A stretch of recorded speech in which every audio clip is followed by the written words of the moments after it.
You are clearly a 5-star general commanding a million-strong army, yet you have been ordered to lead a military training program. Domestic authorities have selected 108 top-tier celebrities because they are determined to rectify the effeminate culture currently plaguing the entertainment industry. They want the youth of the Dragon Nation to see what a true man looks like, the backbone of the nation. Thus, in the form of a variety show, these stars have been brought to the military base. Just as you are planning to train these pretty boy celebrities to the brink of collapse, you spot your wife of 5 years, the award-winning film queen, standing in the ranks. Your eyes meet. Your gaze is as deep as the sea, surging with emotions that only Shen Yue can read. She knows your hardships, how you sacrificed your small family for the greater good. You understand her grievances. In the 5 years you've been apart, you could only communicate through letters. Thinking of this, you quickly lower your head to hide the panic in your eyes, but your heart pounds so hard it nearly bursts from your chest. Suddenly, a discordant voice rings out. "Report, instructor." Fu Yanji takes a step forward, speaking with self-important arrogance. "It's so hot right now. Shouldn't you arrange for us to go to the dorms first?"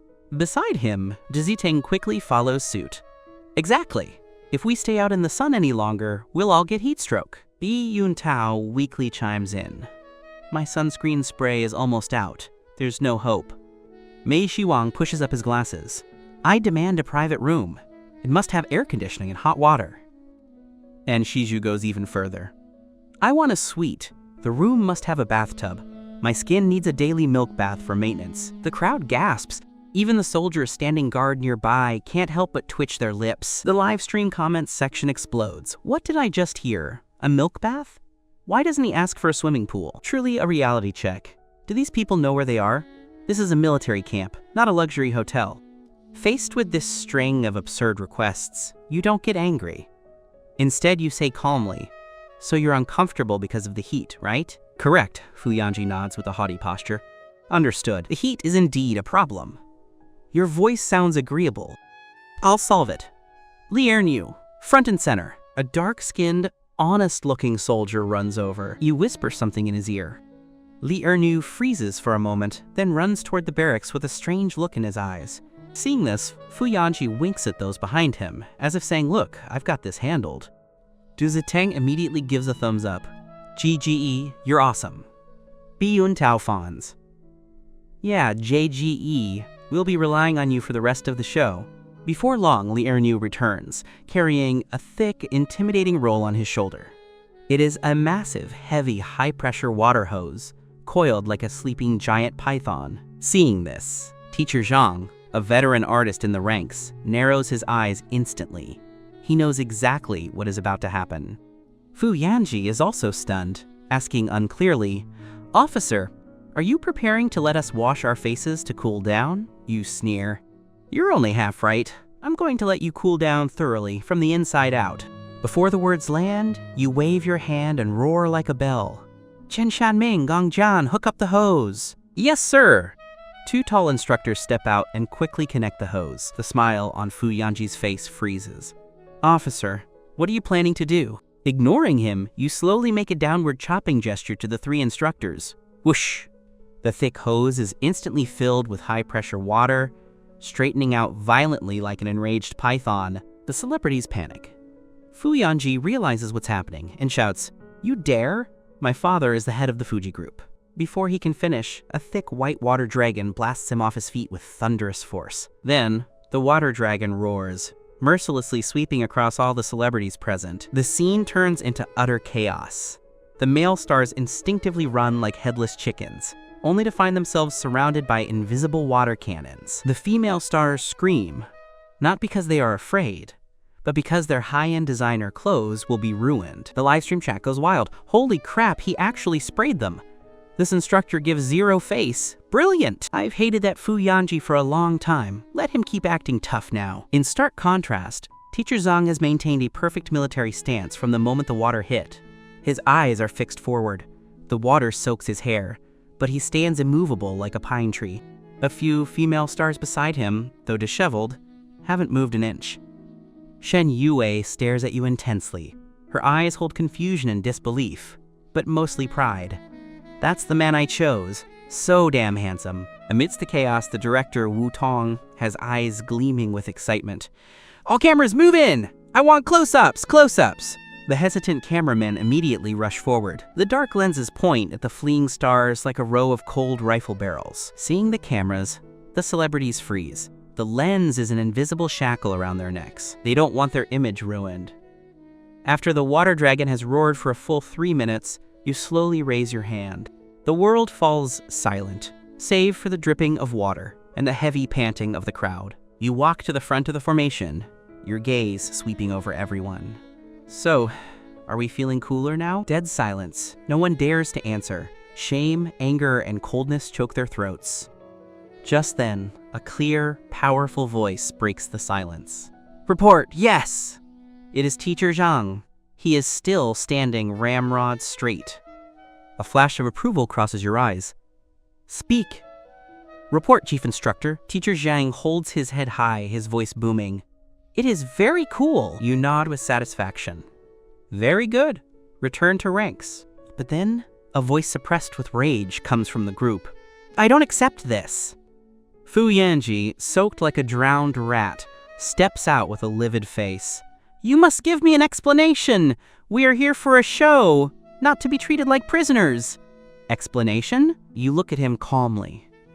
"You said it was too hot and you wanted to cool down. I satisfied you. What else are you unhappy about?" Fu Yanji roars through gritted teeth. I'm going to report you." You nod and point to an office building nearby. "My office is on the 3rd floor. There is paper and pen inside. You can write a complaint. When you're done, your lips curl into a cold arc. Remember to hand it to me personally." "I will handle it." Duzi Tang, at the back of the line, couldn't hold it in and laughed. Your gaze instantly turns sharp as a knife. "Who's laughing?" The smile on Duzi Tang's face freezes. He stumbles forward. "Re-report, it was me." You stare at him, enunciating every word. 100 push-ups, right now. For a pampered celebrity, 100 push-ups is nothing short of torture. But he doesn't dare resist. With every descent, his palms press into the muddy water and grit, sending stings of pain through him. You look away from him and address the group. From the second you stepped in here, you have only one identity: recruits. Here, my word is the law. Whoever breaks it will be punished. These 100 push-ups are just the beginning. Next, you'll experience more profound training, punishment, and humiliation. Until I am satisfied. You turn to Chen Shanming. "Organize the ranks." As Chen Shanming begins directing the messy crowd, Gang Jian walks up to you and whispers, "Boss, isn't this a bit risky? What if we scare them all away?" Your eyes remain fixed on the formation. You and I both know the public knows too little about this uniform. They think putting on the gear and running a few miles is being a soldier. I want them to know what real discipline is, what a real unit is. Gang Jian falls silent. He understands, but turning these pampered stars into real soldiers? Is that even possible? You don't explain further. Once the ranks are formed, you command, "Do you see the boxes behind you?" They turn to see 2 types of boxes, black and white. Black boxes are for your miscellaneous non-essential items. White boxes are for personal toiletries and a change of clothes. You have 5 minutes to pack. After 5 minutes, all black boxes will be handed over for storage. The artists are stunned. 5 minutes? Their suitcases are stuffed to the brim. The female stars are the most distraught. When they hear that makeup must be surrendered, several young actresses turn pale. "Makeup too? How will we look on camera?"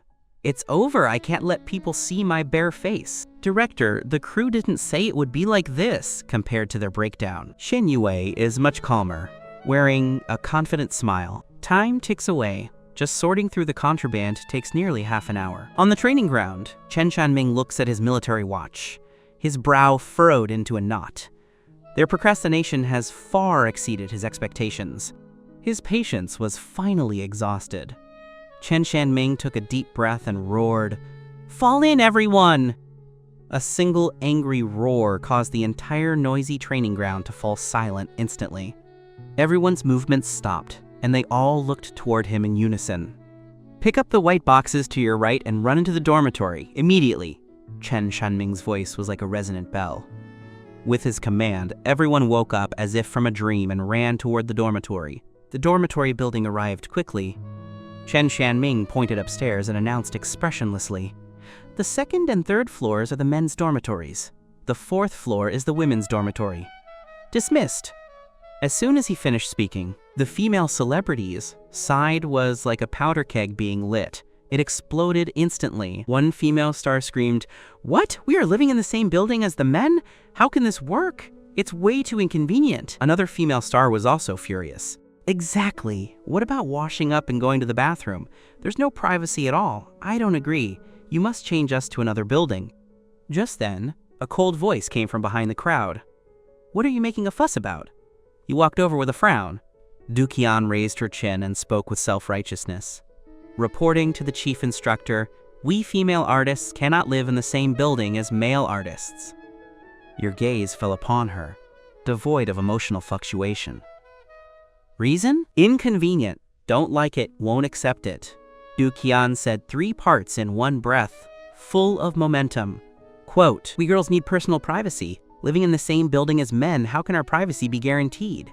She deliberately emphasized the word privacy. You stared at her word by word.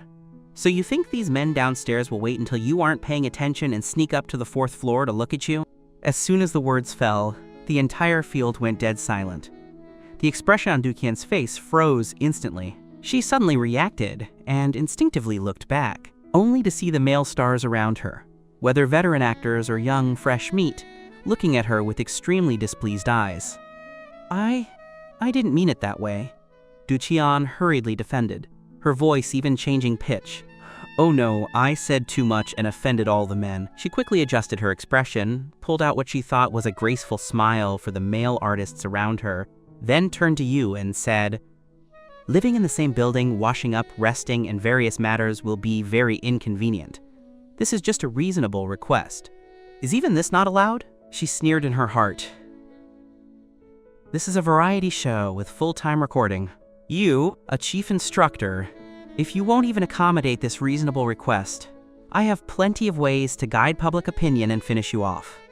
Looking at her expressionlessly, "The female dormitory is on the 4th floor. At the stairway from the 3rd floor to the 4th floor, there is an iron door. It will be locked during rest hours. Except for female instructors, no male, including us, is allowed to go up without an order." Your voice paused, your gaze falling like something physical on Du Qian, carrying a hint of playfulness. "Or are you planning to not wear clothes when you come downstairs?" Du Qian's face flushed red instantly. This is a personal attack." "Shut up!" Your voice was like a clap of thunder, booming in everyone's ears. Du Qian felt an invisible pressure rushing toward her. Her legs went weak, and she actually took a step back, nearly collapsing onto the ground. You didn't bother to look at her, turning your gaze to the male stars with various expressions. "Do any of you want to go up to the 4th floor?" In an instant, all the male stars shook their heads like waves. "Furious instructor, absolutely not! We are not that kind of people!" "Very well." You nodded, your eyes sweeping the field.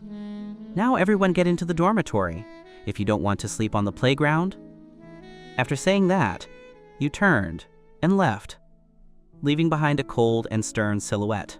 Du Qian stood there, her face turning green and white. Finally, supported by her companions, she walked into the dormitory unwillingly. But when this group of stars walked into the dormitory, they were all dumbfounded.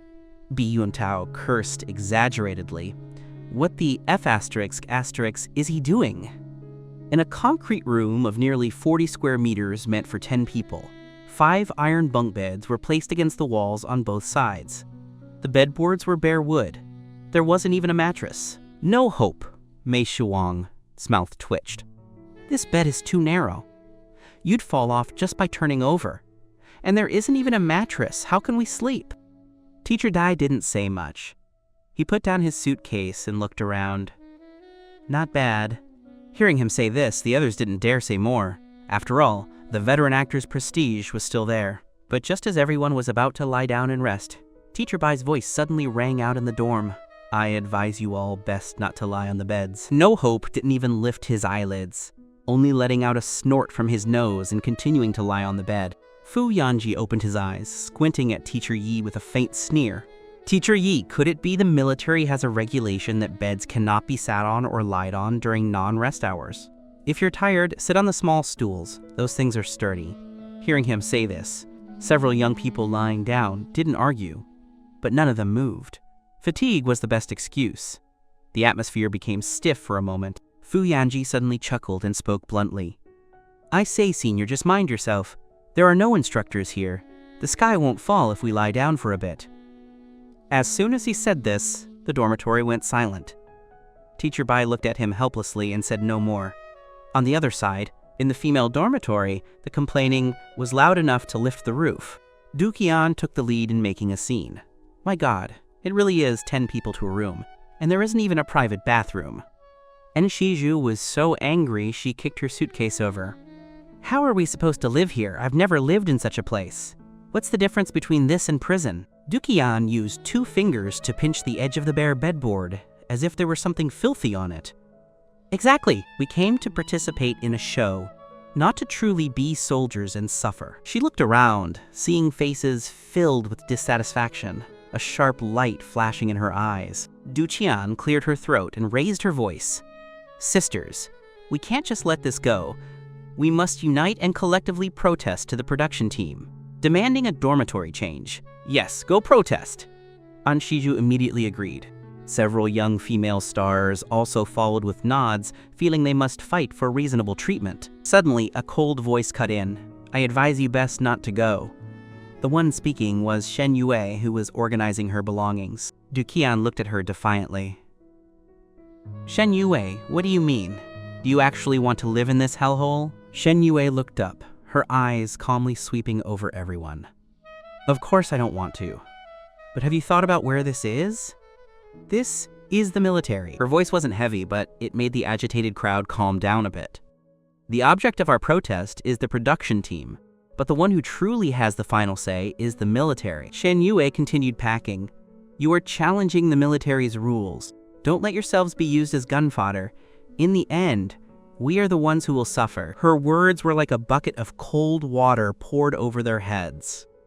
Sia, who hadn't spoken, also said, Sister Weiwei is right. What does this condition matter? When I first started acting, the sheds at the filming sites were worse than this. Not even air conditioning. It was like a steamer in the summer. Didn't we survive it? Wen Meiling nodded repeatedly. I think Sister Sia is right. Since we are here, let's make the best of it. For a moment, the women were split into 2 distinct factions.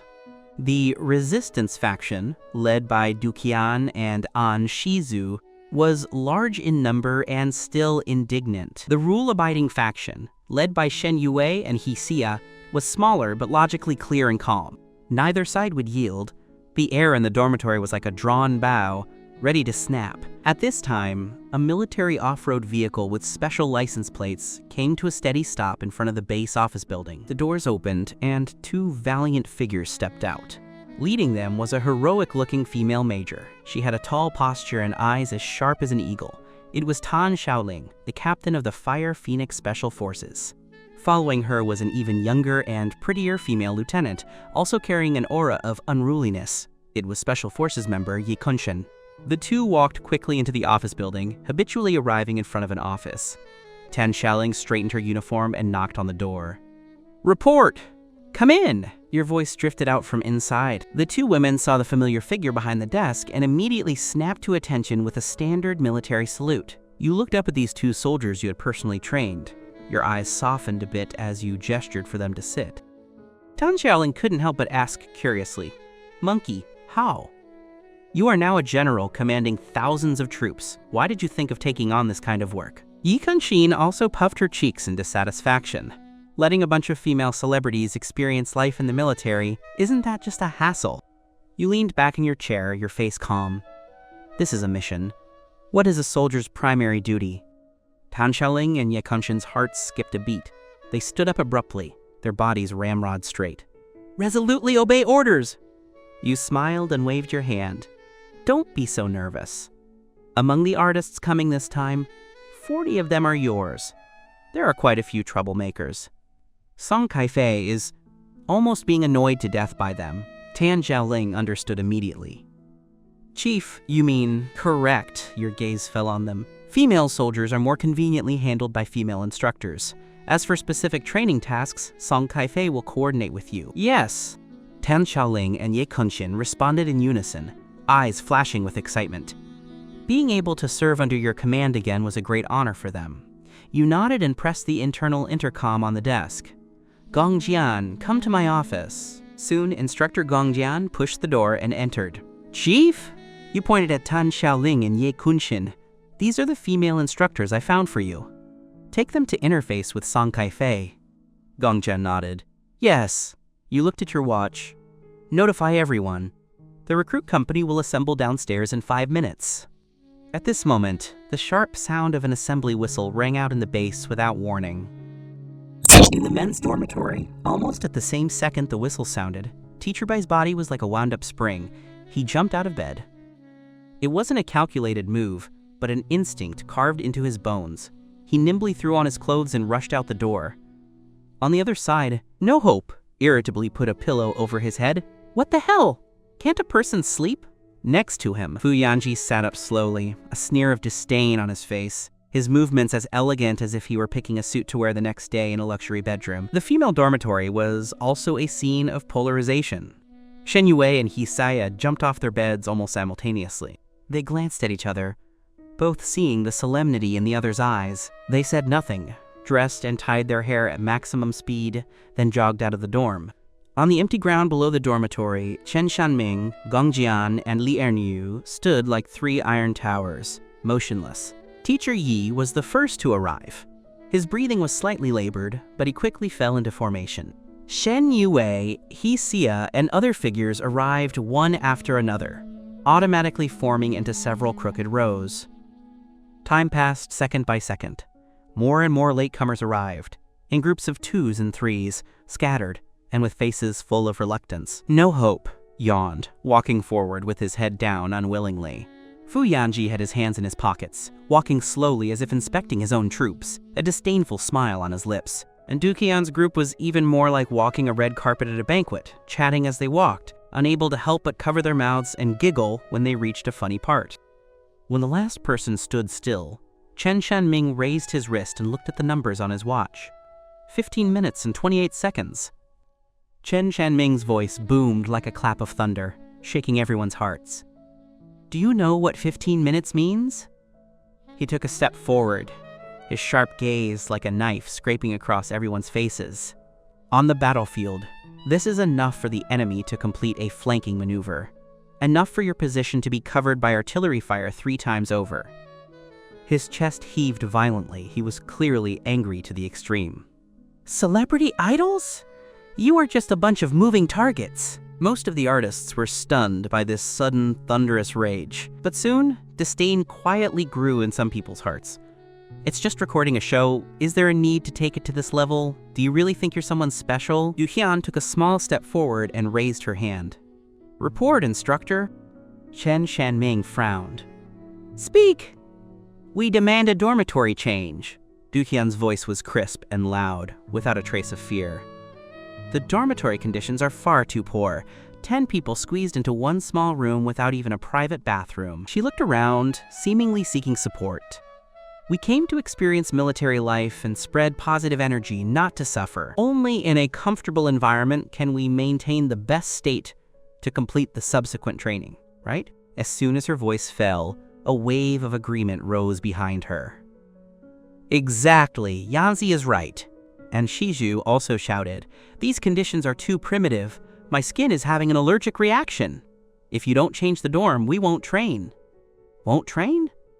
Chen Shanming's eyes narrowed, a dangerous aura spreading from him. Just as he was about to explode again, a steady voice came. You said if the dorm isn't changed, you won't train? Everyone looked toward the sound and saw you standing on the steps in front of the building at some unknown time. Seeing you, Duqian felt even more confident. In her view, a big leader like you would definitely care more about influence and understand how to be flexible. So she puffed out her chest and answered loudly, correct. We believe our request is reasonable and justified. Quote, we all think so. The crowd behind her echoed loudly again, as if having more people made it the truth. Your gaze calmly swept over those angry faces. Good, then I understand. I approve your request. Approved? Duqian and the others were stunned. It was that simple? Immediately following, triumphant smiles appeared on their faces, and they exchanged winning looks. See? Knew it would be like this. In front of traffic, all rules have to step aside. Your next words made them think victory was in their hands. Now, all those who believe the accommodation conditions are unbearable and are unwilling to continue training can go back to rest immediately.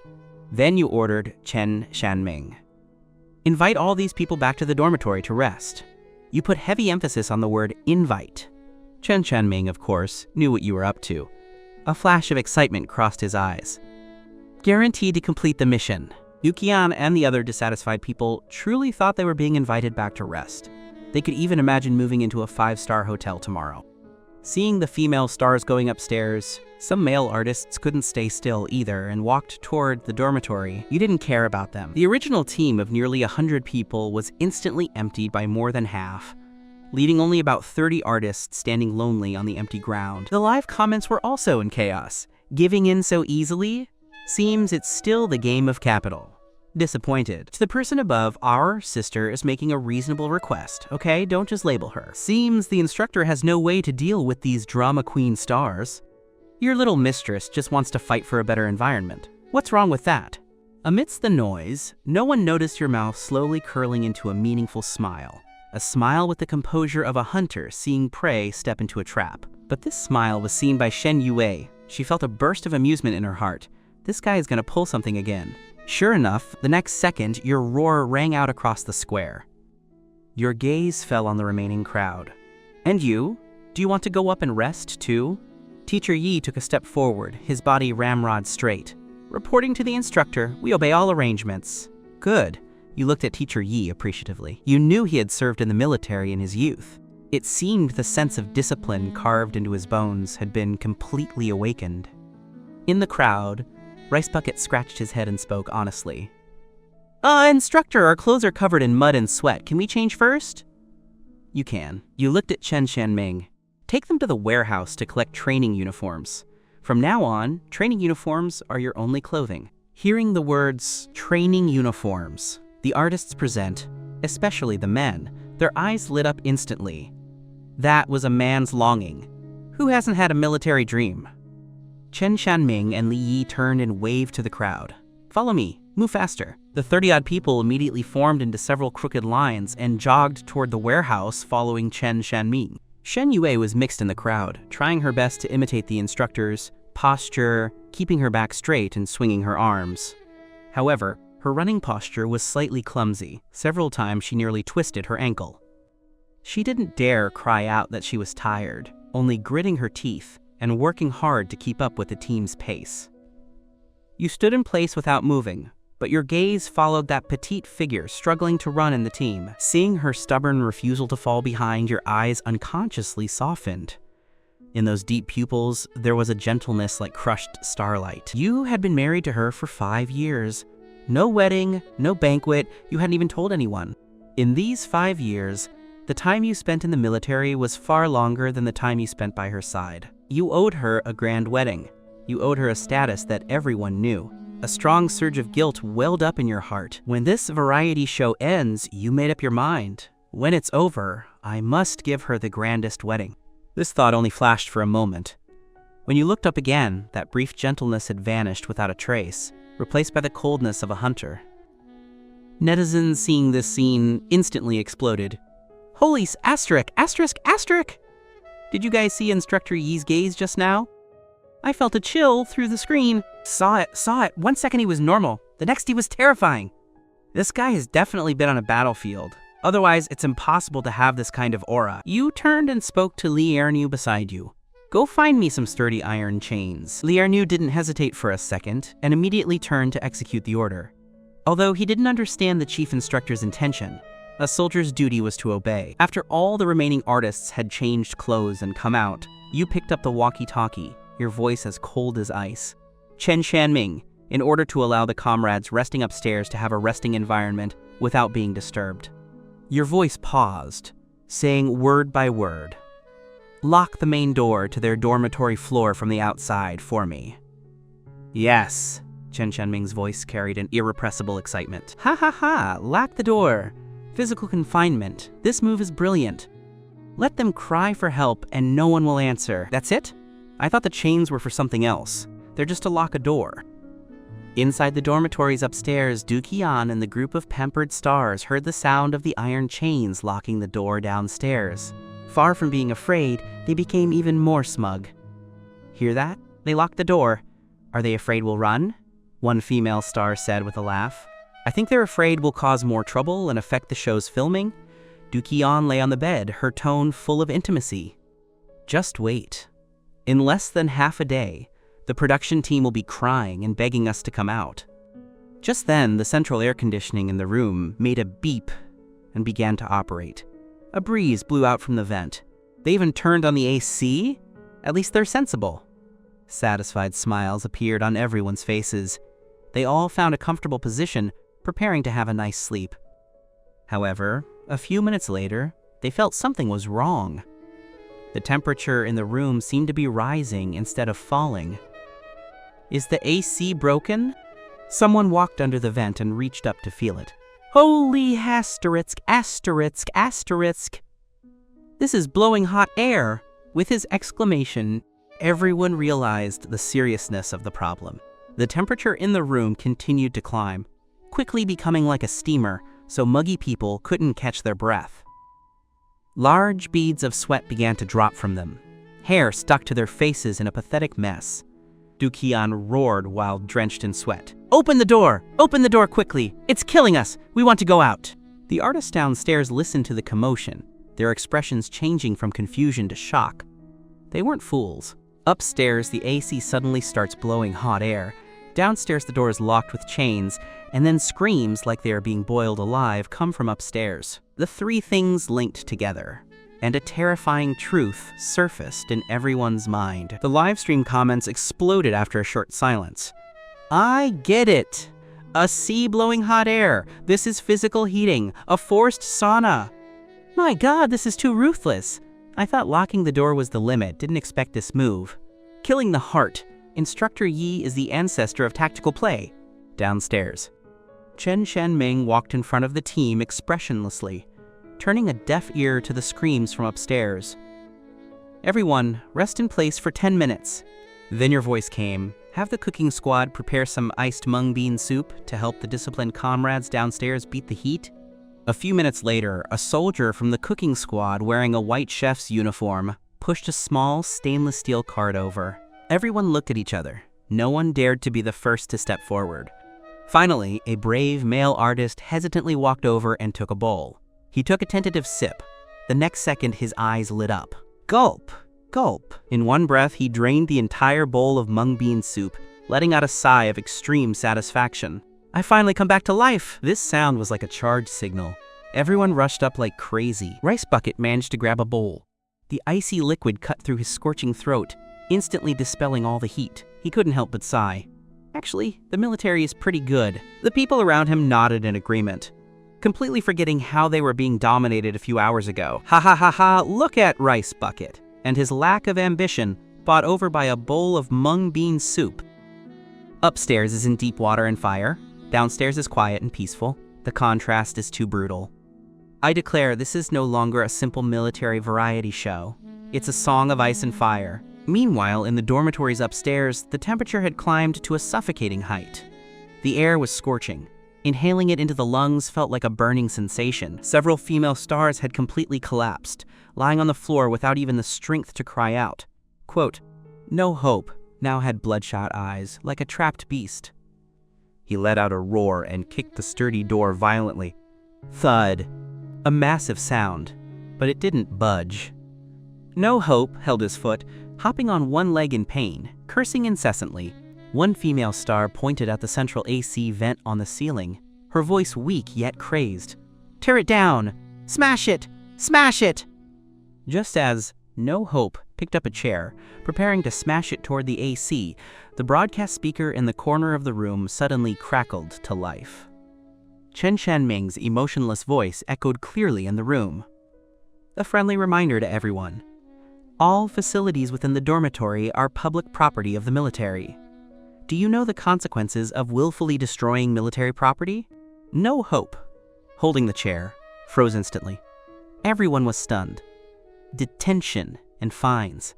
These two terms were like 2 buckets of ice water poured over them, instantly waking them from their rage. They were public figures, celebrities. Leaving such a record, even if just administrative detention, meant the total end of their acting careers. No one dared take that risk. Clatter. The chair in No Hope's hand fell to the floor. Dukian slumped on the floor, roaring at the speaker unwillingly. "This is illegal imprisonment. This is abuse. I'm going out to sue you." "You can." Chen Shanming's voice in the speaker was calm. "The door can be opened right now to let you out." Everyone felt a surge of joy. The light of hope lit up in their eyes. Quote, "And then, everyone will perform an 8-kilometer armed cross-country run, effective immediately." Chen Shanming's voice remained calm. The light of hope was instantly extinguished. The entire room fell into a deathly silence, leaving only the whooshing sound of the hot air from the AC, as if mocking their naivete heartlessly. No Hope held his red and swollen foot, staring fiercely at the AC vent, but he didn't dare make another move. Dukian completely gave up resistance, curling into a corner by the door, her eyes empty, with only faint, intermittent sobbing sounds coming out. Their pride and their sense of superiority were crushed into powder by this steaming heat wave. At this time, you were leaning back in your chair, resting with your eyes closed. Hearing the various curses coming from the headset, you didn't even open your eyes, only your brow furrowed imperceptibly. Too noisy. Chen Shanming, who had been standing behind you, responded immediately. He picked up the walkie-talkie, his voice cold and devoid of temperature. "Ernu, let the temperature upstairs rise another 2 degrees. Soon, the whooshing sound of the vents in the dormitory did not weaken, but became even stronger. A heat wave, even more scorching than before, surged out. No Hope, who had been staring at the vent and cursing, was completely stunned. Not just him. Everyone in the room was stunned. Why is the temperature still rising? This kind of unconventional torture destroys a person's will more effectively than simple physical punishment. Time passed second by second. At 11 o'clock sharp, the upstairs dormitory was completely silent, as if all life had vanished. Only the hot air from the air conditioner continued its tireless service. Li Ernu, guarding the hallway, leaned close to the door from time to time, but could not hear a single sound. Feeling creeped out, he picked up his walkie-talkie. "Company Commander, there's no movement upstairs at all. If this continues, I'm afraid someone might actually die." Chen Shanming was silent for a moment on the other end, seemingly asking for instructions. Soon, your cold voice rang out again. "Open the door immediately." Chen Shanming's icy voice echoed through the deathly silent dormitory. "All personnel, you have 1 minute. Assemble downstairs immediately.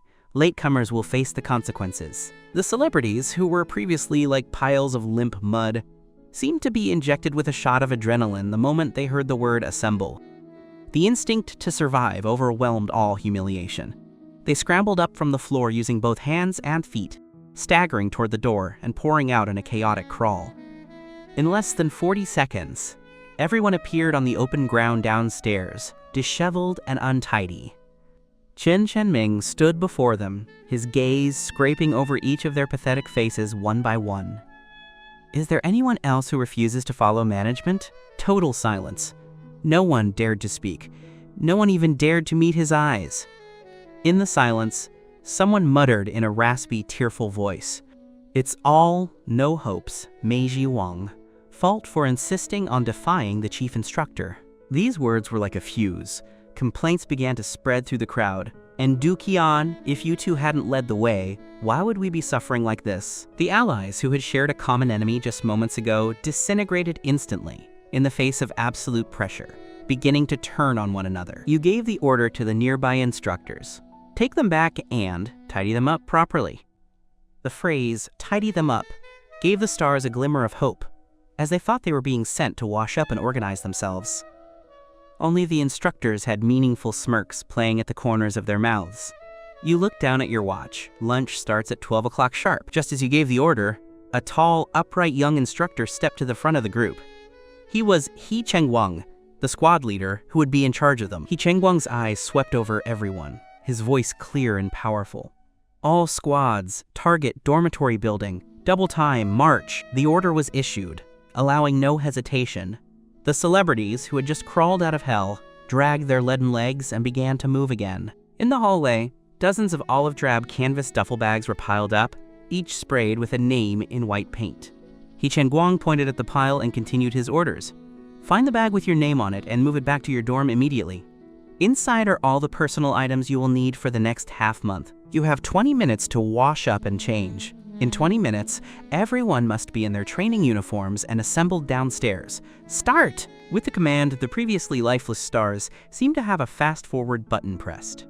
They immediately rushed toward the pile of bags in a chaotic swarm. The men's bathroom was instantly packed. The washstand was a long concrete trough with a row of old-fashioned, equally spaced faucets. The real trouble occurred in the shower room. There were only 10 stalls to serve nearly 80 male artists from both upstairs and downstairs. As the crowd pushed and shoved, arguing over who went first, Fu Yanji grabbed his toiletries and walked straight to the front of the first stall. The noisy crowd instinctively cleared a path the moment they met his gaze. Teacher Bai watched this scene, shook his head, and said nothing. He turned on a faucet, washed his face methodically, and said to old Hugh beside him, "Back in our day, there were no stalls. It was just one big bathhouse, dozens of naked guys at a row of faucets scrubbing each other's backs. Now, that was lively." His tone carried the nostalgia of someone who had seen it all. Unlike the tension on the men's side, the women's side was much more harmonious. 10 stalls for 20 people were more than enough. The 20 minutes vanished in a flash. When everyone had changed into their brand new training uniforms and stood before the dormitory mirrors, they all froze. They had always joked about being soldiers, but when this uniform, representing honor, was actually on their bodies, an unprecedented sense of sacredness arose. Their previous lazy and decadent aura was washed away by the military green. Holy crap, my husband looks too handsome in a uniform. Fanboys/girls in the front, get lost. What's with the clucking? Didn't you see how he was asking for death earlier?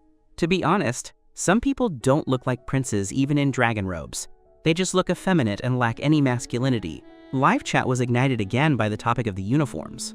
At 12 o'clock sharp, everyone appeared on time, on the open ground. He Chengguang paced back and forth in front of the formation, inspecting every person. Very good. No one was late this time. Next, we head to the cafeteria for lunch. Hearing the word lunch, everyone's eyes lit up. They hadn't had a drop of water since morning, and had endured such torture. They were so hungry their stomachs were touching their backs. However, He Chengguang's next words made their hearts sink again. But before that, there is one more thing. He stopped walking and looked toward the dorm building. That is folding the quilts. Lunch will be served whenever you finish folding them properly. Folding quilts? Most of the stars were stunned, then felt relieved. What's the big deal? It's just folding a blanket. A 3-year-old can do it. In the crowd, only Teacher Yi and Teacher Wu glanced at each other solemnly. Unlike the others, those who had actually been in the military knew clearly that for a recruit, folding the quilt was an endless nightmare. The crowd turned and walked toward the dorms. Most were light on their feet, feeling lucky to have survived the ordeal. It's just folding quilts. In the dormitory, He Chengguang was already waiting. With his hands behind his back, his cold gaze swept everyone. Look at your housekeeping! Are the towels, toothbrushes, cups, and shoes all facing the same direction? Everyone instinctively looked at their bunks. Sure enough, things were a mess. Everything must face the same way. Toothbrush heads to the left, towel openings facing outward. He Chengguang issued a series of orders. Everyone scrambled to organize, feeling confused. Is this really necessary? Now watch me. He Chengguang's voice rang out again. He walked to an empty bunk with an olive green quilt. He gave it a sharp flick, and the quilt spread out in the air. It's coming, the classic quilt folding. What's there to see? I can fold a quilt too. The guys upstairs are too naive. Military quilt folding is not the same concept as the folding your mom makes you do. He Chengguang ignored the gazes. His movements were fluid and blindingly fast. In just a dozen seconds, a perfectly square quilt, shaped like a green block of tofu, was finished. The dormitory was silent. The stars widened their eyes as if seeing something impossible. Is this a quilt? Stomach-ache, Du Ziteng rubbed his eyes and asked in disbelief. This was a completely different world from the folding he imagined. Whoa, is this a magic trick? Can a quilt really produce that effect? So this is the legendary tofu square. My cousin in the army bragged about it and I didn't believe him. Now I do. But what's the point? You can't eat it, and you have to unfold it to sleep. Isn't this just a hassle? Soon, veterans in the comments began to explain, folding the quilt isn't about the quilt. It's about discipline and obedience.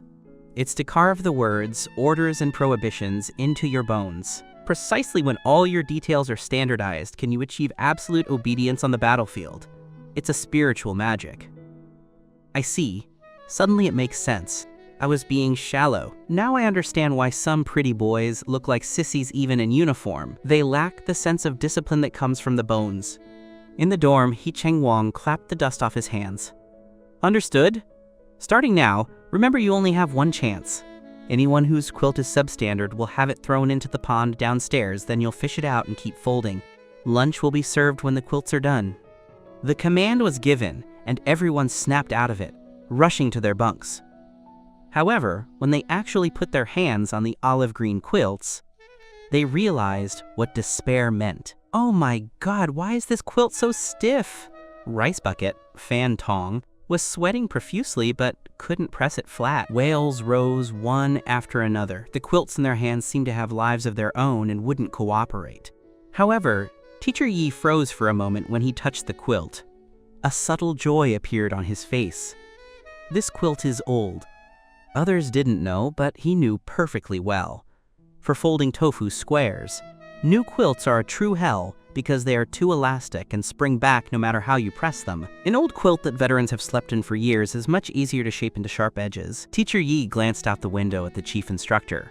So he doesn't actually want to kill us. With this realization, he relaxed and began following the steps in his memory. Soon, a tofu block quilt, not perfect, but 70 to 80% there, appeared on his bed. Wow, Teacher Yi, you're amazing, Rice Bucket exclaimed, drawing everyone's attention. As people crowded around to watch, Teacher Yi didn't keep his secrets. He patiently explained the key points.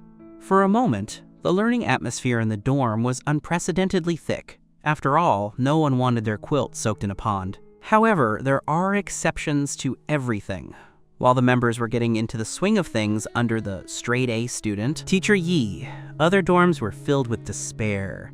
Mei Shiwang looked at the limp pile of mud before him, and for the first time, a crack appeared on his handsome face. He had tried his best, but the quilt wouldn't listen. His teammates were in similar states, frowning, drenched in sweat, and helpless.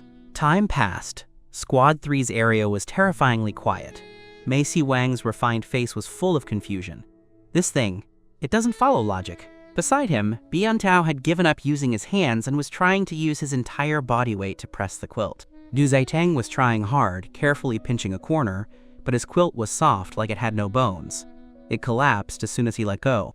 In this disaster zone, the most relaxed was Fu whatever, Fu Yanji. He hadn't even folded his quilt. To him, such a trivial matter didn't require him to act. He glanced at his pig teammates. Don't you guys have hands? You can't even do this little thing. Hurry up and finish so you can fold mine too. He said it as if it were only natural. The others went silent with fear.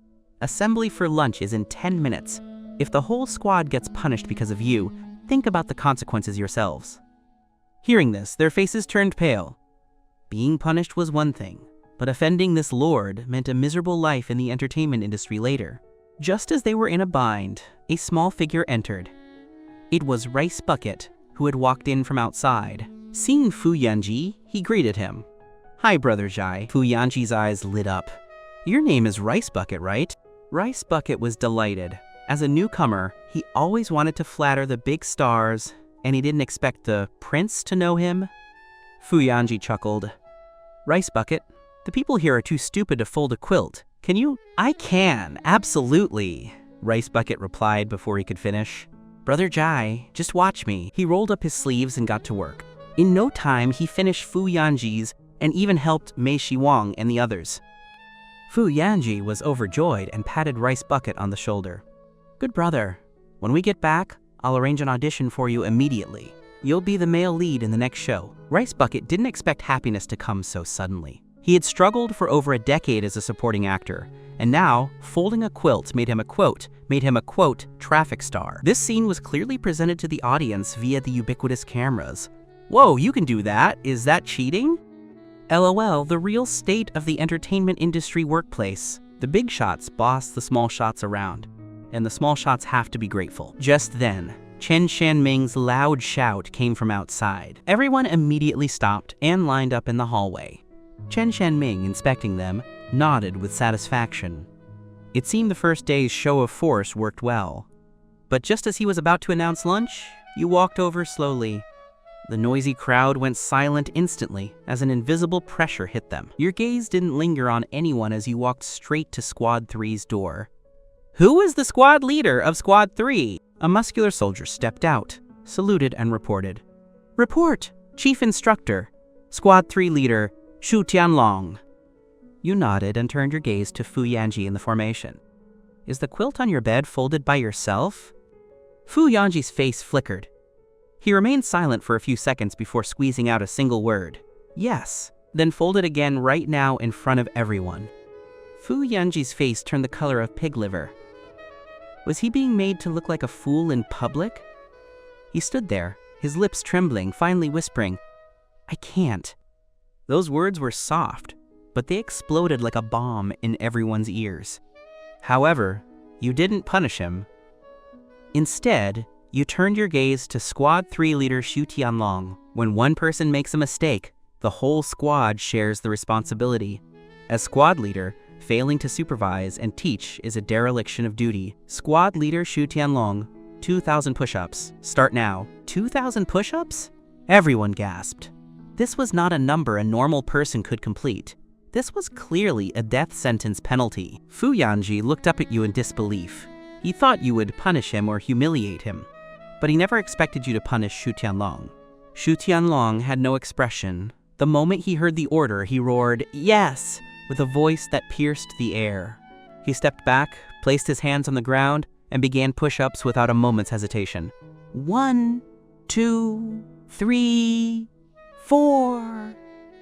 He shouted a number for every rep. All the artists, including Fu Yanji, were stunned. They watched the soldier silently bearing a punishment that didn't belong to him. A sense of shock hit their hearts. Is this what a soldier is?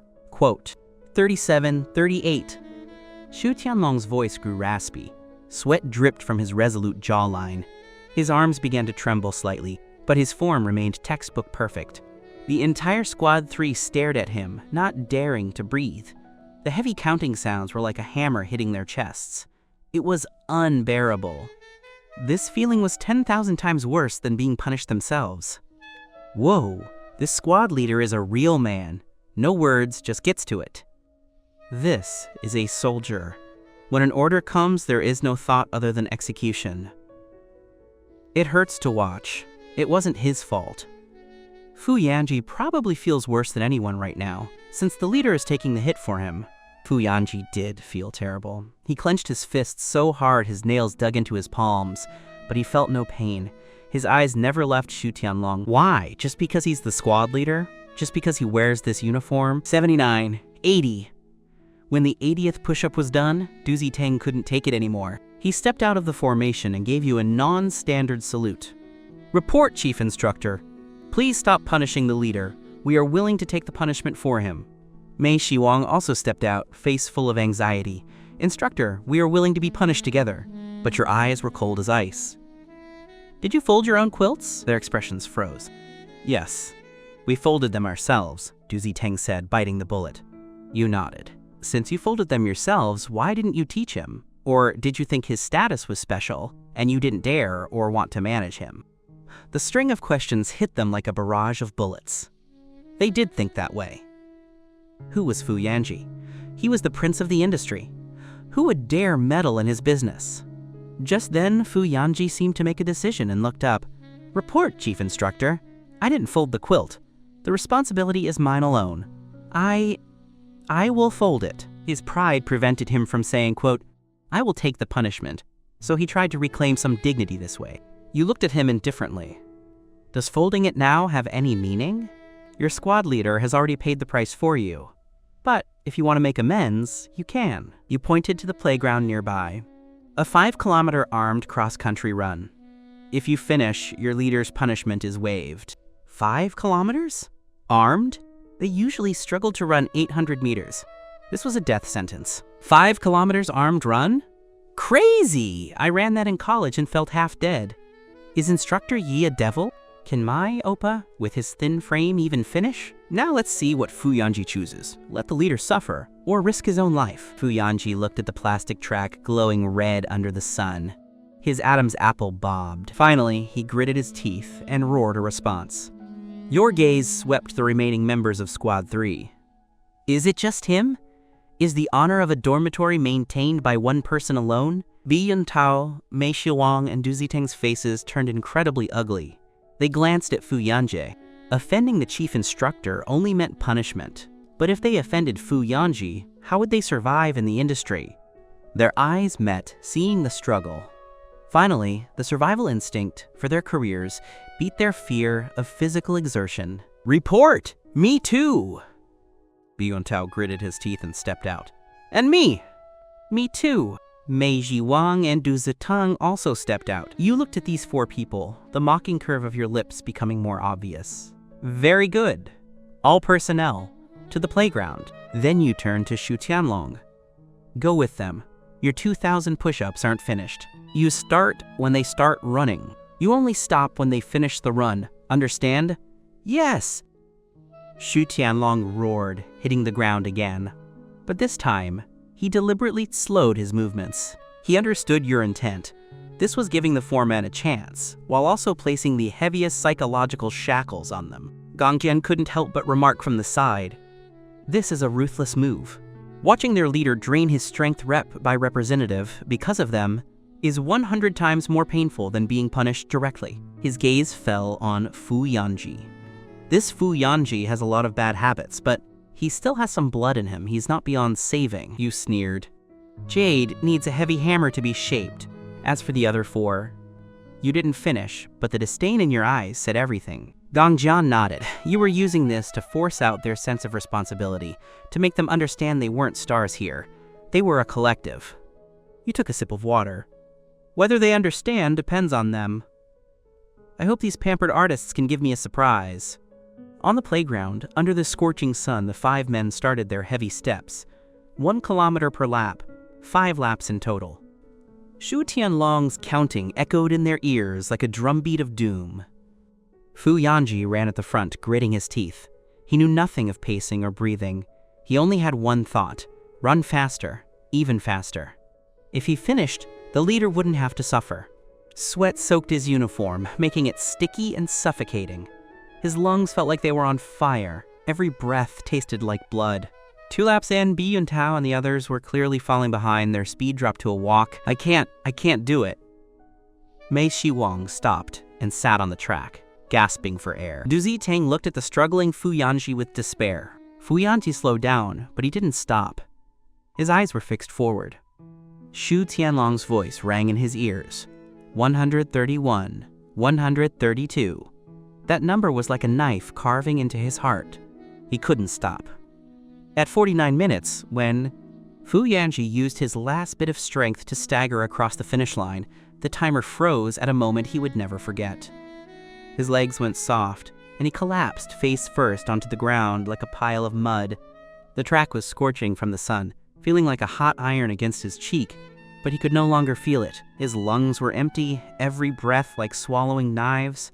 His throat was filled with the metallic taste of blood. He just wanted to lie there forever. Not far away, Bi Yuntao, Du Ziteng, and Mei Shiwang had already collapsed on the ground, each looking like they had just been fished out of water, without even the strength to lift a single finger. Meanwhile, at the very front of the formation, the remaining artists had been standing in the scorching sun for nearly an hour. Their initial schadenfreude had long since been replaced by anxiety. The vicious sun hung overhead without a single cloud to block it, pouring down its heat without reservation. How much longer do we have to wait? This sun is about to melt me, Wen Mealing complained in a low voice, furrowing her brows. Exactly. Why are they so slow? Bao Ju, standing beside her, couldn't help but chime in, her tone full of impatience. Du Qian pouted. If I had known it would be like this, we might as well have been punished with them. At least there's a bit of a breeze when you're running. Shut up, all of you. A roar, like a sudden clap of thunder, exploded in everyone's ears. Chen Shanming, with a dark expression, walked over with large strides. Who do you think you are? An audience watching a play? Let me tell you, here, you are a collective. You share the honor and you share the loss. Since the 5 of them are being punished, you will stand right here and watch them. Chen Shanming's spittle was almost spraying onto Wen Mealing's face. If anyone dares to say another word, 15-kilometer armed cross-country run, right now, immediately. The playground fell instantly silent. Everyone was terrified by the menacing aura emanating from Chen Shanming. One by one, they straightened their backs and stood perfectly still, not daring to even breathe loudly. Fu Yanji lay on the ground, panting heavily. Just then, a pair of combat boots stopped in front of him. A shadow loomed over, blocking the scorching sunlight for him. You squatted down and looked at him calmly. Get up. Fu Yanji's eyes moved, but he didn't have the strength to speak. Lying on the ground will accelerate the buildup of lactic acid. You'll feel even worse tomorrow. Getting up and walking 2 laps slowly is good for you. Fu Yanji struggled for a moment, but couldn't prop himself up. You didn't say anything more. You simply reached out and pulled him up from the ground. Once Fu Yanji was standing steady, you handed him a bottle of mineral water with the cap already unscrewed. Take small sips. The cold liquid slid down his throat like rain after a long drought, instantly dousing the fire in his internal organs. Fu Yanji drank several large gulps greedily before feeling like he had come back to life. He licked his parched lips and looked at you. Instructor, can we eat now? Your gaze moved past him toward the 4 people still sprawled on the ground nearby. They haven't finished running yet? Fu Yanji followed your gaze and was stunned. Right, the 5 kilometers belonged to the 5 of them. He had finished, but those 4 were still a long way off. In your rules, it was never mentioned that the times could be calculated separately. Damn it, he cursed under his breath, turned around and walked toward the 4 men. Holy crap, what is Fu Yanji doing? Is he gonna beat them up? With that temper of his, ha ha ha, I'm so looking forward to this. Fight! Fight! The viewers in the live stream became instantly excited. However, Fu Yanji's actions exceeded everyone's expectations. He walked to the nearest person, Meiji Wang, grabbed his arm and forcibly dragged him up from the ground. Meiji Wang, like a pile of useless mud that couldn't be propped up against a wall, wailed with a miserable face. Brother Jai, I really can't do it. Just let me die. Cut the crap! Fu Yanji roared, dragging him toward the finish line. Next was Bi Yuntao, then Du Ziteng. By himself, he managed to pull up 3 people who had almost lost all mobility, dragging and hauling them forward. 10 odd minutes later, when all 4 passed the finish line in an extremely pathetic state, everyone on the playground was stunned. Whoa, am I seeing this right? Is this still the arrogant young Master Fu who defies everyone? This script is wrong today. What happened to his individualism? How did he become a team hero? This is hilarious. Those 3 were being dragged along like human accessories. This variety show is so good with a meal. I've decided to watch him whenever I eat. The weight loss effect will definitely be great. As the 4 of them finished their run, Su Tianlong, who had been doing push-ups on the other side, finally stopped.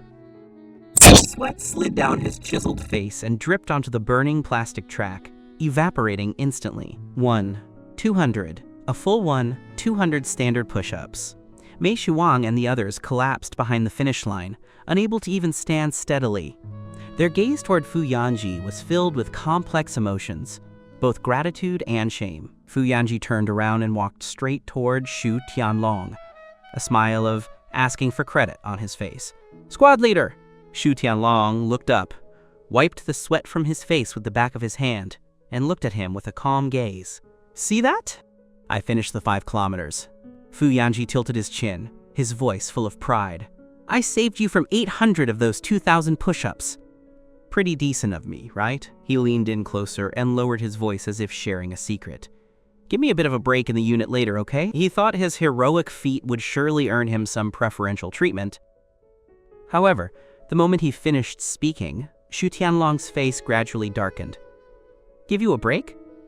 Shu Tianlong's voice was raspy, but as cold as if it were dipped in ice. He slowly stood up, looking down at Fu Yanji, who was half a head shorter than him. Who do you think I did these 200 push-ups because of? He let out a cold, mocking laugh. Get back in the formation! Hearing this, Fu Yanji's mind went blank. Shu Tianlong's roar was like a heavy hammer, making his ears ring. The surrounding air seemed to freeze. Everyone's gaze, whether sympathetic or looking for a show, was now focused on him. He wanted to argue, to say something to save face, but looking at Shu Tianlong's eyes, which seemed ready to spit fire, he couldn't say a single word. In the end, under the gaze of countless eyes, he could only turn away dejectedly, like a defeated rooster, and return to the back of the queue. Mei Shuang and the others shuffled to make room for him, their eyes complex. No one spoke.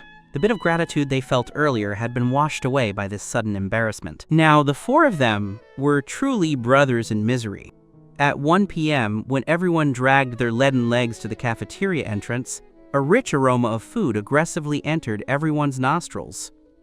It was the most primitive and fatal temptation of Greece. Growl. No one knew whose stomach growled first, acting like a signal flare. Immediately, a chorus of long rumbles erupted in the queue. Everyone instinctively swallowed. What body management? What artist self-discipline? In the face of extreme hunger, these things were incredibly fragile. Only one thought remained in their minds. Eat. Eat quickly. From being kidnapped to this god-forsaken place in the morning, besides drinking a bit of mung bean soup midway, they hadn't eaten a single grain of food. All personnel! Just as everyone was planning to eat, Chen Shanming's loud voice instantly interrupted their fantasies. Chen Shanming stood at the front of the queue, his expression serious. A song before the meal. I sing a line. You follow a line. Everyone, give me some volume. After speaking, Chen Shanming started a high-pitched tune. The artists looked at each other and hummed along listlessly, their voices as quiet as mosquitoes. Haven't you eaten? Chen Shanming frowned and roared. We really haven't eaten, someone whispered in the queue. Louder! Show the same energy you have at your concerts. Chen Shanming didn't care. Everyone was forced to strain their voices, barely raising the volume.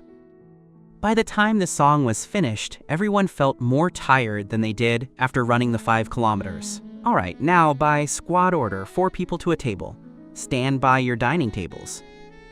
At Chen Shanming's command, everyone moved immediately. Over a dozen long tables were neatly arranged in the cafeteria. At Fu Yanji's table, he, Mei Wang, and Du Ziteng sat down as soon as they reached their positions. They truly couldn't stand anymore. But as soon as they sat, they realized something was wrong. Teacher Bai and several others were standing as straight as spears by their tables, not moving at all. Hey, why aren't you guys sitting? Mei Wang was a bit puzzled. Teacher B tried to signal him with his eyes, but unfortunately, Mei Wang was so hungry he was seeing stars and didn't get it at all. Who told you to sit down? Chen Shanming's roar exploded in the cafeteria, and the air temperature instantly dropped to freezing. The few who had just sat down were startled and jumped out of their chairs. In the military, orders are followed, without my command. Stay standing. Chen Shanming walked over to them. Don't you understand? The crowd went silent. Although they were 100 times defiant in their hearts, no one dared to provoke him again. Just then, footsteps came from the cafeteria entrance. You walked in with He Chengguang, Li Ernu, and several other instructors. You didn't look at anyone, walked straight to the head table, and sat down decisively. The other instructors followed suit. The whole process was quiet and swift, without a single wasted movement. Your gaze swept the room, looking at the group of artists standing crookedly with sallow faces. You picked up your chopsticks and tapped them lightly on the table. Eat. The word was clear and steady. The crowd felt as if they had received a grand pardon and sat down with a clatter. The chair legs scraped against the floor, making a harsh sound. Soon, soldiers from the cooking squad carried in several large buckets. The lids were lifted and steam billowed out. It was noodles. However, these noodles looked truly pathetic. It was a clear broth with a few flecks of green onion and cilantro floating on top. Only by looking closely could one find a few slices of meat as thin as cicada wings. Li Ernu seemed to see through their thoughts and smiled honestly. Don't worry, there's plenty. There are also pickles and steamed buns over there. If it's not enough, help yourselves. This is it. It's too plain, Wen Mealing complained in a low voice. Baoju also curled her lip, clearly unsatisfied with this lunch. I think it smells pretty good, Shen Yue said softly. She picked up her chopsticks, blew on a small clump of noodles, and put them in her mouth. Seeing this, the others moved their chopsticks half-doubtingly. The next second, everyone froze. The noodles were smooth and chewy, delicious. That was the only thought in everyone's mind. When one is hungry to the extreme, the taste of any food is magnified infinitely. For a time, only the sound of slurping filled the cafeteria. No one complained anymore, and no one spoke. Everyone had their heads down, devouring the food. Gongjian sat at the instructor's table, looking at the stars devouring their food, a slight smile on his lips. You can eat, but no wasting. If anyone leaves a single bit in their bowl, they don't have to sleep tonight. On the other side, Hisaya was a bit worried seeing Shen Yue's eating manner. Wei, eat slower, don't choke. Shen Yue took a sip of soup and narrowed her eyes in satisfaction. After a moment, she wiped her mouth and lowered her voice. This is called dumplings for leaving, noodles for arriving. It's an old military tradition. He must have started his military career eating noodles like this back then. Her voice was very soft, full of nostalgia. Pei Xiao at the neighboring table vaguely heard a few words. He? Who? She wondered if Shen Yue knew someone in the army. This scene happened to be in a camera's blind spot, so it wasn't broadcast. Otherwise, the next day, the search term Shen Yue's secret military friend would have topped the trending list. At the instructor's table, a discussion was also taking place. These kids are starting to look like something, He Ching Wang remarked, watching the artist eating heartily. I see a few who might be salvageable. Wang Yanbing curled his lip disdainfully. I'd say barely manageable. They're all so soft-skinned and tender. Li Ernu chimed in simply, the ones in my squad are indeed delicate and weak. It feels like they'd blow over in the wind. Weak? Song Kaifei, sitting nearby, sneered as he poked at his bowl with chopsticks. That's not called weak, that's called being a sissy. As soon as he said those words, the live chat exploded. Did I hear that right? This instructor actually publicly called people sissies? That's so low class. Can soldiers just insult people whenever they want? The brothers are just refined looking, how are they sissies? Who is this Song Kaifei? I want to report him. Don't get excited, you saints in the chat. I don't think the instructor is wrong. Some guys really are. Well, you know, I'm unfollowing now. I used to have a good impression of soldiers, but now they just seem like a bunch of simple-minded brutes. At that moment, Chen Shanming's loud voice rang out at the cafeteria entrance. Squad leaders, take them back! Dragging their leaden legs, the artists stood up one by one. The sleepiness after being full hit them like a tidal wave, nearly overwhelming their senses. The few hundred meters from the cafeteria to the dormitory felt like hundreds of kilometers. At 1:30 p.m., the dormitory building was lifeless. Everyone was like a fish thrown onto the shore, sprawled on their bunks, panting heavily. Soon, the dorm became quiet, with heavy breathing sounds echoing. Just as everyone was drifting off, a slight hum accompanied by a cool breeze came from the corner. The air conditioner had started. Almost at the same time, several people jumped from their bunks like startled rabbits. The fear of being dominated by the scorching air conditioner in the morning was deeply etched in their DNA. Holy crap, here it comes again! Turn it off quickly! However, a few seconds later, they felt not heat, but a refreshing coolness. Everyone breathed a long sigh of relief and collapsed back down. Saved! The female dormitory on the other side was completely different. God, what kind of ghost place is this? A shrill girl's voice shattered the pre-nap silence with deep disgust. It was Wen Mealing. She was looking in the mirror at her bangs, which were soaked with sweat and stuck to her forehead.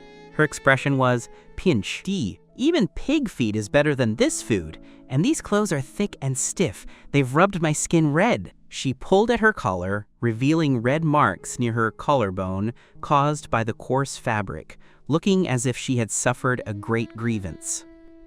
And this bed is as hard as an iron plate. If the company hadn't signed a strict contract, I would have run away on the first day.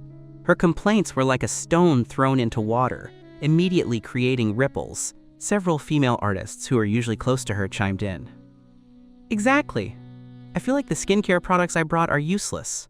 This sun is too vicious. I didn't sleep well last night either. The quilt has a weird smell. The whole dorm was filled with complaints and dissatisfaction. Seeing she had successfully stirred the atmosphere, a gleam of pride flashed in Wen Meiling's eyes. She turned her gaze to the fairy sister, Shen Xianjiji, sitting quietly in the corner. This woman was famous in the industry for her cold demeanor and had the highest status. If she could be pulled into her camp, the power of public opinion would be vastly different. She deliberately leaned over and said in a soft, concerned voice, "Sister, are you still used to this? Your skin is so good, and you usually take such meticulous care of it. Coming here must be unbearable, right? Do you regret it?" The fairy sister was taking small sips from her water bottle. Hearing this, she merely lifted her eyelids slightly, her gaze clear as an ancient well. "It's fine." A single, plain sentence acted like an invisible great wall, blocking all of Wen Meiling's instigating words. The smile on Wen Meiling's face froze. She didn't expect the other party not to take the bait at all. Feeling rebuffed, she cursed inwardly about the woman's lack of tact but didn't dare show it on her face. Her eyes darted around and landed on another target. Shen Yue. Shen Yue was known for her high EQ and was extremely popular. If she could be moved, the effect would also be good. She was about to speak, but Shen Yue, as if she had eyes in the back of her head, suddenly turned around and spoke to her best friend, Xia. "Xia, my back is so sore. I don't know how they're going to torture us this afternoon.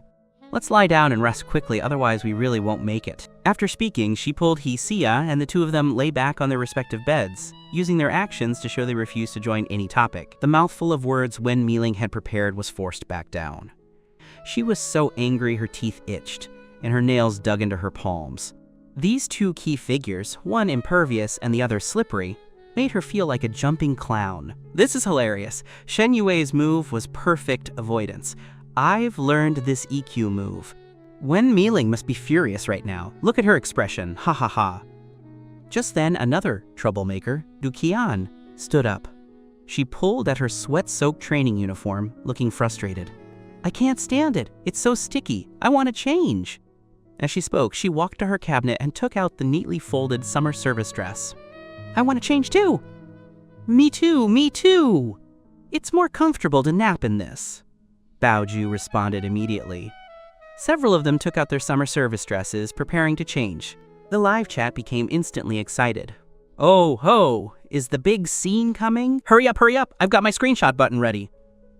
Just as the several stars were pulling their curtains to change, the dormitory door was suddenly pushed open. A figure stood at the entrance against the light, standing as tall and straight as a pine tree. It was their squad leader, Ye Kengxian. She had a cold face, her gaze fixed on Du Qian and the others holding the service dresses. The noisy atmosphere in the dorm dropped to freezing instantly. "What are you doing?" "Reporting, instructor. We're preparing to change and rest." Du Qian, relying on her seniority and being bold, was the first to speak, her tone carrying a sense of, "It's only natural." Ye Kengxian stepped inside. "Put the clothes back," she ordered. "Hurry up and rest. Don't waste time changing." As soon as these words came out, Du Qian's face changed. Baoju also showed dissatisfaction. Out there, they were big stars, pampered by everyone. When had they ever received such discipline? Moreover, the person disciplining them was a girl who looked no older than them. Du Qian let out a cold laugh. Instead of putting the clothes back, she took a step forward and looked directly at Ye Kengxian. With an arrogant expression, Du Qian said, "Instructor Ye, we've been training all morning and are covered in sweat. Changing into dry clothes to rest shouldn't affect anything, right? Or is it that even what we wear during our nap time is up to you to decide?" These were heavy words, especially with live cameras present. She deliberately steered the problem toward the level of freedom, hiding a huge trap in her words. If Ye Kengxian's answer was even slightly off, she would be labeled as abusing her power and being heartless, and would be pushed to the forefront of online public opinion. Everyone watched Ye Kengxian, waiting to see how she would deal with this challenge. In the corner, Pei Xiao, who hadn't said much, spoke up timidly. Sister Yan, I think Instructor Yi might not mean that. She's also doing it for our own good. Before she could finish, Duqian shot her a sharp glare. Is it your turn to speak? Shut up! Pei Xiao trembled with fear, immediately lowered her head, and dared not speak again. Whoa, Duqian is way too bossy. Direct personal attack. Man, I call it as it is. She's digging a pit for the instructor. Sinister intent. To be honest, what's wrong with changing for a nap? I think Duqian is right. Support dress freedom. The person upstairs knows nothing. This is the army. Is there freedom here? She's using online sentiment to provoke discipline. Facing Duqian's aggressive questioning, no emotional fluctuation could be seen on Ye Kunshin's face. She didn't even look at Duqian. Instead, she lifted her wrist and checked her watch. Then, she spoke calmly. It is now 13:35. Her voice was exceptionally clear in the quiet dormitory. The wake-up whistle is at 13:50. The assembly whistle downstairs is at 1400 sharp. She lifted her eyes, and her gaze finally fell on Duqian. That gaze was as calm as still water. From the wake-up whistle to the assembly whistle, you have 10 minutes. In these 10 minutes, you need to fold your quilts into standard tofu squares, organize your housekeeping, change back from your service dress into your training uniform, and finally, rush downstairs to assemble. She paused, her tone suddenly changing. Do you think 10 minutes is enough? Or would you like to explain to the chief instructor why you are late? When the words chief instructor came out, the temperature of the entire dorm seemed to drop a few more degrees. The female stars who were previously so self-righteous instantly lost their fire. Right. Changing clothes was comfortable, but if they were caught by that living Yama, living king of hell, for being late, the consequences would be unimaginable. Ye Kunshin's words were like a bucket of cold water, completely dousing all their small schemes and moods. It turned out she wasn't putting on an act or restricting their freedom. She was telling them the rules in the most direct way to help them avoid risk. Those who were previously watching the show also tucked away their schadenfreude. Everyone's gaze finally converged on Duqian. She became the center of attention. She had started this. Now everyone was waiting for her, the backbone, to make the decision. Should she continue to be stubborn and gamble on their speed? Or just drop it and listen? Duqian's face turned red and then white. The service dress in her hand now felt like a hot potato. She could feel countless gazes, including the live cameras, focused on her. She knew she had been checkmated. Ye Kunshin hadn't fallen into her trap about freedom at all. Instead, she had kicked the ball back with an irrefutable cold reality. This woman actually hadn't followed the script. Now Duqian couldn't back down. Tisk, tisk, tisk. A massive public embarrassment. Duqian's face is being slapped hard. My secondhand embarrassment is acting up. Is this sister truly brainless or just acting? The instructor was clearly being kind. Dying for the sake of pride. That describes her perfectly, doesn't it? In this almost frozen atmosphere, Duqian managed to force a stiff smile. She tilted her chin up, a stubborn refusal to lose flickering in her eyes. Instructor Yi has a point. She started by nodding as if in agreement, but her tone shifted abruptly. However, I have my own considerations. Nap time is supposed to be our private time. Do we really have to file a report with the higher-ups for everything we want to do? Her voice grew righteous, as if she were trying to pump herself up as well as those around her. It's only 10 minutes. I trust our speed. After speaking, she looked at Wen Mealing and Bao Ju beside her. Wen Mealing froze for a moment, then reacted immediately, chiming in, Yeah, Sister Yan is right. If we move fast, we'll definitely make it. Bao Ju also nodded quickly. Exactly. If we don't relax during the nap, how will we have the energy to train in the afternoon? The few of them sang in harmony, trying to prop up the dignity that was about to collapse. Ye Kunshin looked at their clumsy performance, the corner of her mouth curling up. She didn't say anything, she just gave them a casual glance. Suit yourselves. She dropped those two words and, without looking at anyone else, turned and left the dorm decisively. Whoa, those two words, suit yourselves, are a total finishing move. The subtext is, if you want to seek death, don't bring me into it. You're on your own for the consequences. Ha ha ha, a palace drama. Duqian won't stop until she hits a dead end. Instructor Ye's level is too high. Wen Meiling and Bao Ju are something else too. Typical sidekicks, whatever Duxian says goes.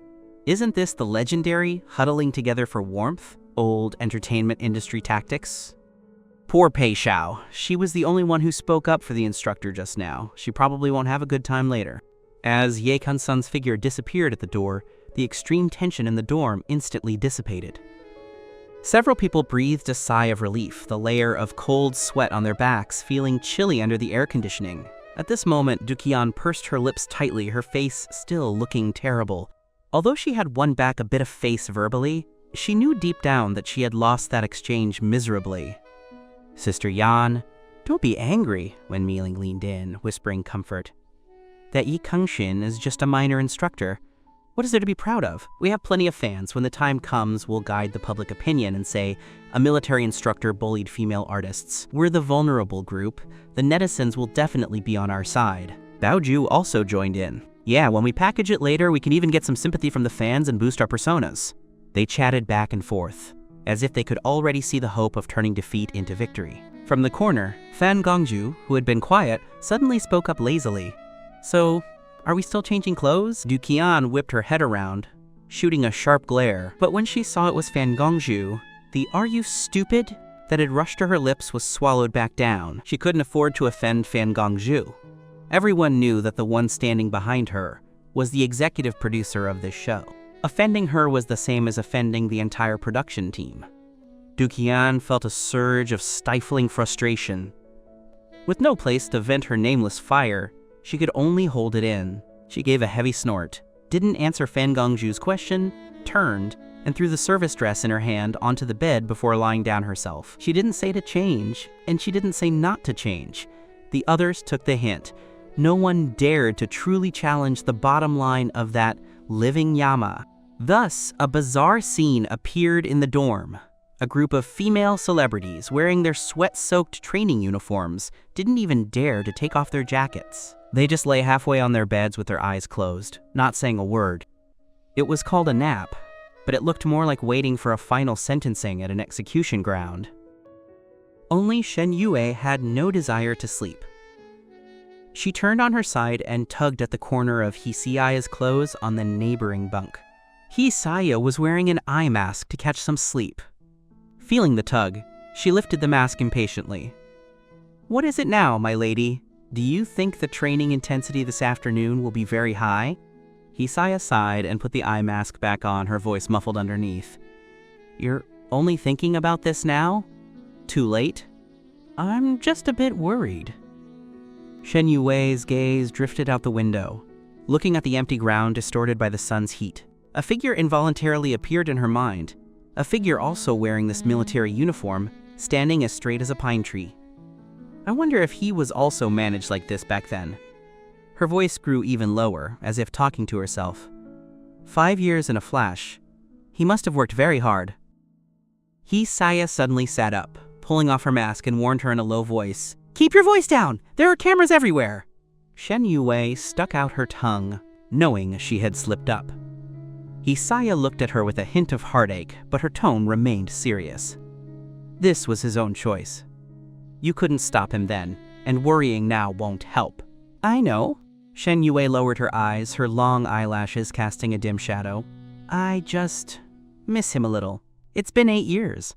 Her fingers curled unconsciously, gently picking at the edge of the bedsheet. "He's been in the army for 8 years. I signed up for this show just to know what the place he stays in every day is really like. I want to be just a little bit closer to him. Even if it's just breathing the air under the same sky and wearing the same style of clothes, it makes me feel like the distance between us isn't so far anymore." The air conditioning in the monitoring room was running at full blast. Dozens of screens covered the entire wall, capturing every corner of the dorms and training grounds. Wutong leaned back in his chair, his gaze lazily scanning the screens. He had watched the petty drama in the female stars, dorm from start to finish, a playful smile on his face. Interesting. It's starting to look like something. His gaze continued to move, eventually fixing on the small screen where Shen Yue was. In the screen, Shen Yue and Hisaya were huddled together, whispering. "Turn up the audio for Dorm 12. Wutong ordered. The staff operated the controls immediately. Soon, the conversation between Shen Yue and Hisaya came through clearly. It's been 8 years. He's been in the army for 8 years. I just want to be a little bit closer to him. Wu-Tong's eyes lit up instantly. He slammed his coffee cup onto the table. Rewind it! Play it again! The staff didn't dare delay and immediately replayed the segment. Quote, he's been in the army for 8 years. Wu-Tong's fingers tapped lightly on the table, his mind spinning at high speed. Shen Yue, a top-tier A-list actress possessing both traffic and talent, yet she was a clear stream in the industry. In all her years since debut, there were 0 scandals and 0 staged romances. The capital behind her was herself. She had her own studio and called the shots. No one could force her to do anything she didn't like. The strangest part was that she never filmed kiss scenes, and even for slightly intimate hugs, she used a body double. The industry rumored she was cold or had a germophobia. But now, a wide smile spread across Wu-Tong's face. Germophobia? More like there was already someone living in her heart. A man who had been in the army for 8 years, this was a heaven-sent explosive point. A top actress with a mysterious soldier boyfriend, perhaps even already married. To experience her lover's life and be closer to him, she didn't hesitate to go on camera without makeup to participate in the, quote, harshest military reality show in history. What kind of divine romance script was this? It was 10,000 times more exciting than any conflict or script he could have arranged. Quick! Wu-Tong stood up excitedly, pointing at Shen Yue's screen, his voice trembling. Switch cameras, 3 and 5 over there. Give me close-ups of Shen Yue and Hesia's faces. Get the audio as clear as possible. Not a single word can be missed. This is definitely the biggest explosive point of our show. Keep a death grip on it. The stagnant air in the monitoring room was completely ignited by Wu-Tong's roar. Quick, quick, quick! Every staff member's nerves tightened instantly. Fingers clicked away at the controls. Director, cameras 3 and 5 are switched. Close-ups are pushed to the front. Audio equipment is at maximum power for clarity. Wu-Tong stared at Shen Yue's exquisite profile on the screen, as if looking at a massive gold mine that had just been discovered. The name, Shen Yue, represented a miracle in the entertainment industry. She had truly sat firmly on the super A-list throne through her works. More importantly, she was clean. Wu-Tong had spent half his life in the industry, and had seen all sorts of characters. He knew too well how much energy or how much willpower an artist needed to maintain such a clear stream persona. He always thought Shen Yue was the former, that there was capital behind her he couldn't afford to offend. But now it seemed there was no mysterious capital. Her greatest asset was the steadfastness in her own heart for a man who had been in the army for 8 years. Steadfastness. Wu-Tong's Adam's apple bobbed. He felt parched. He could already see the state of frenzy the entire internet would fall into when he personally detonated this news. The more Wu-Tong thought about it, the more excited he got. He couldn't help but laugh out loud, the sound echoing harshly in the small monitoring room. The assistant director leaned in with a flattering look. Director Wu, you're truly brilliant. You managed to dig even this out. Now there's no way our show won't be a hit. Wu-Tong tilted his chin proudly. His mind was already rapidly constructing the subsequent hype plan. But just as he was immersed in his grand blueprint, an urgent voice came over the walkie-talkie from the broadcaster. Director Wu, Dorm 12 is still chatting. Should we switch the live stream camera over? The smile on Wu-Tong's face froze. Switch to the live stream? He instinctively wanted to nod, but his remaining rationality held him back. No, not that way. Shen Yue and Hesia were heavyweights. Their combined fans could drown him. If he broadcast their private conversation live right now, the nature of the act would change. Stand by! Wu-Tong roared into the walkie-talkie. Keep a death grip on it. All angles, all audio focused on Dorm 12. Not a second can be missed. Wu-Tong hung up and let out a long breath. He leaned back again, picking up the now cold coffee, his heart burning with fire. Just then, the door to the monitoring room was pushed open gently. A tall, upright figure walked in against the hallway light. The noisy monitoring room suddenly went silent, so quiet a pin could be heard. Wu-Tong, facing the screens, hadn't reacted yet. He frowned impatiently. Who is it? Can't you see I'm busy? Get out! H. However, the sound of retreating footsteps didn't come. Wu-Tong's heart skipped a beat. He finally sensed something was wrong. He turned his head stiffly. When he saw the newcomer's face, the impatience on his face vanished completely. "Ma, Major General Yi? Why are you here?" Your gaze fell on the flustered Wu-Tong. Your voice was flat. "I can't come?"